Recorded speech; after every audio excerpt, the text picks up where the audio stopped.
Hello my dear friends, second day at the George W. Bush Presidential Library. Let's have a look at that. Good morning. So, a lot of booths here, and most of them are about mining, as I was telling you yesterday. And over there is a pavilion stage with the headsets. Okay, it's like yesterday with the miners. I have to get outside to tell you the big news. It's crazy. What a great speech by Commissioner Mersinger. It was wonderful to hear. The day is starting very, very well. It's just getting crazier day after day, and we are getting ETH after ETH. Bitcoin is crazy. It's nearly at 100K. Yesterday, a lot of people here didn't sleep. Obviously, since the election, we've seen a lot of movement in the crypto and Bitcoin space. Not to mention, Bitcoin may be crossing over 100K here soon. If anyone knows, yell it out. We're all monitoring. So about the CFTC, Mersinger, she started her speech right away by saying that regulation by enforcement was a bad idea. She added that the SEC was worse than the CFTC, but it felt nearly like an apology, and it felt so good. Then she tried to explain what the problem really is and why we had this confusion over the years, during the last few years. And she said it's because there are no laws that regulate crypto. So she said that she's not in favor of adding new laws, because of the efficiency concept of this administration. They don't want to just create and pass new laws just for the fun of it. But she said the problem was that the SEC and the CFTC, of course, they were enforcing laws that are not fitting the market, especially the SEC. And talking about the SEC, today is a great day too, because yesterday I told you about the rumors of Gary Gensler resigning. Yes, it's now official. He has resigned and he will leave the office in January 20th. That's a very great signal. We spoke about that before, it's a very bullish signal. Rumor is Commissioner Peirce is going to take over the crypto kind of vertical within the commission until the permanent chair is placed. And I think we're going to see her recommend some no action letters for some of these investigations that are outstanding. So I think that can all happen pretty short order come January. So we're looking forward to a January, February kind of chill on a lot of the litigation that exists today. Great. That sounds fantastic for you. Kyle, I'm going to switch to you from a Trump administration. Obviously, you have a strong background in national security. Trump has made known some of his national security picks, CIA, DNI, DOD. What do you think what does the crypto Bitcoin ecosystem look like from a national security lens? We always hear about a lot of this is a matter of national security. We want to keep this here in the United States. What are you seeing from your end? Yeah. So, and as a preface to this, what we don't know now is if the oversight of crypto will be regulated, by the SEC or the CFTC. That's a decision for the Congress to make. But either way, it's great news. Personally, I'd prefer the Bitcoin to be considered as a traditional commodity and given to the CFTC, because CFTC is a smaller agency. It's more agile, it's more fast, it's more efficient. So it can act fast. In the idea of the government efficiency, it would be better for us.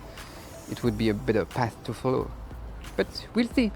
With Gary gone, either way, it's a good signal. Let's see if it's the same for the regulations now.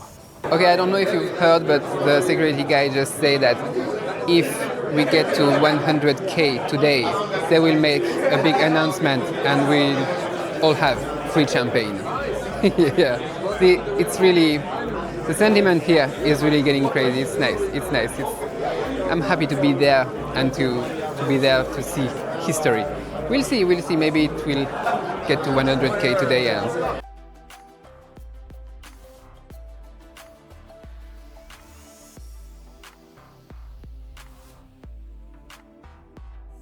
so I'm an ambassador for decentralization. So what you just told me is just great, So you work in policy.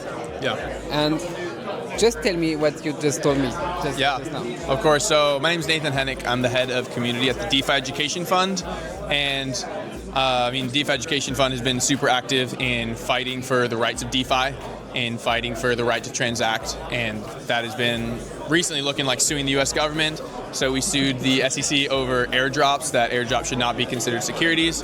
We also recently partnered with 18 different US states. And this one was 2 days ago. Yeah, it was very recent. Very recent. And in this lawsuit, I remember that you are suing Gary Gensler too, as the chairman. Yeah, in his professional capacity over just getting too involved in regulatory overstep in different states that would be preventing tax dollars for those states.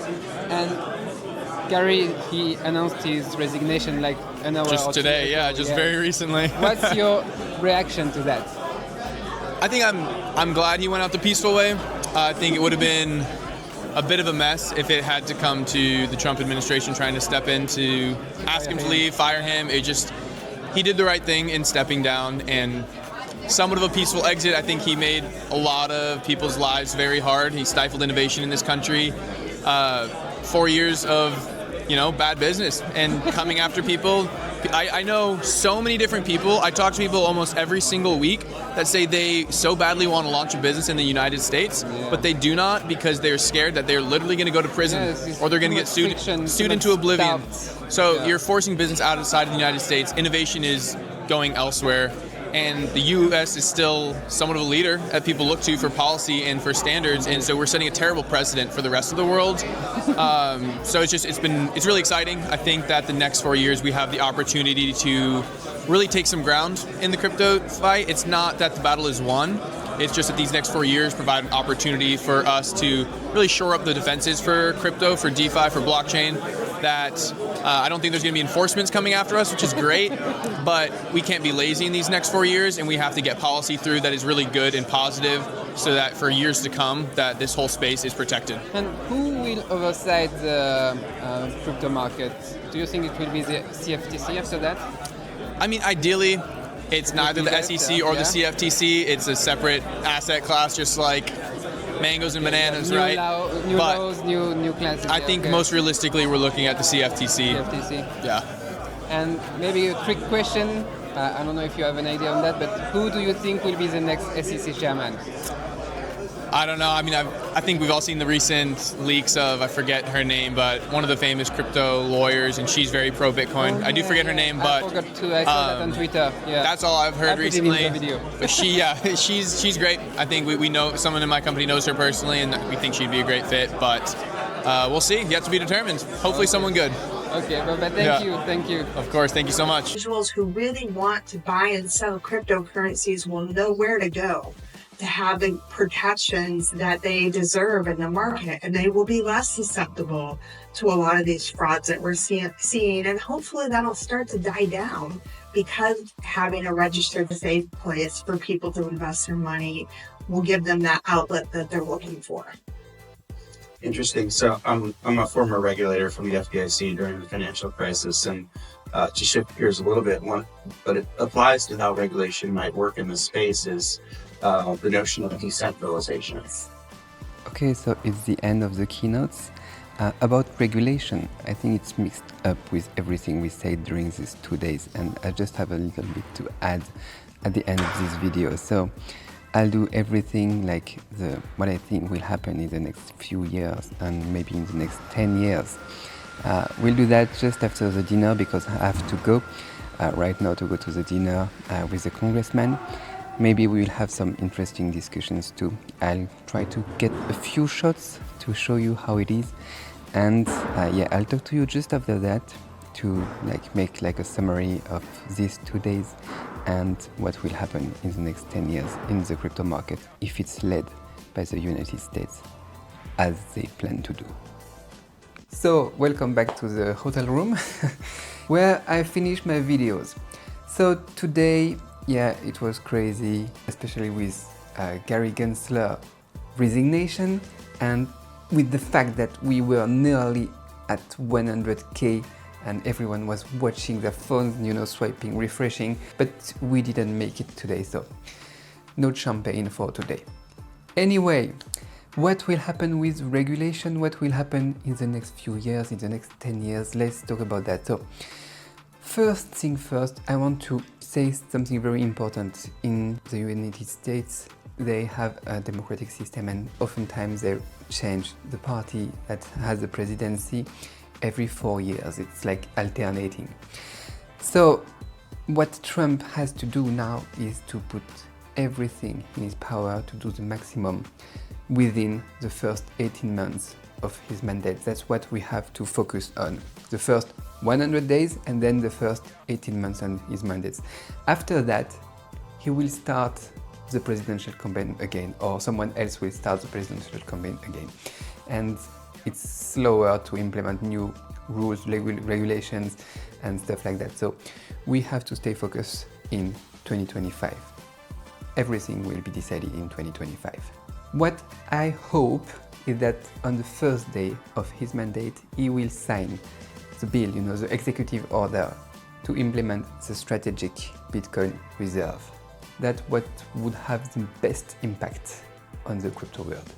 And it's very important for them too, because it's like their Belt and Road Initiative. The Chinese Belt and Road Initiative? They have that physically. The Bitcoin reserve, this strategy on crypto. And what I mean by that is that this is the largest, most decentralized computer network in the world. And when we're talking about things like China's Belt and Road Initiative that they have been developing for decades now, which we cannot compete with. They're in Africa, they're in South America, they're doing all sorts of things to build physical infrastructure to try to increase their influence across the world. What the United States has a unique opportunity to do here is to tap into a digital Belt and Road Initiative that's already in existence with the Bitcoin network. And by doing so, you're promoting the same values that undergird the U.S. Constitution are the same principles that are the foundation of Bitcoin.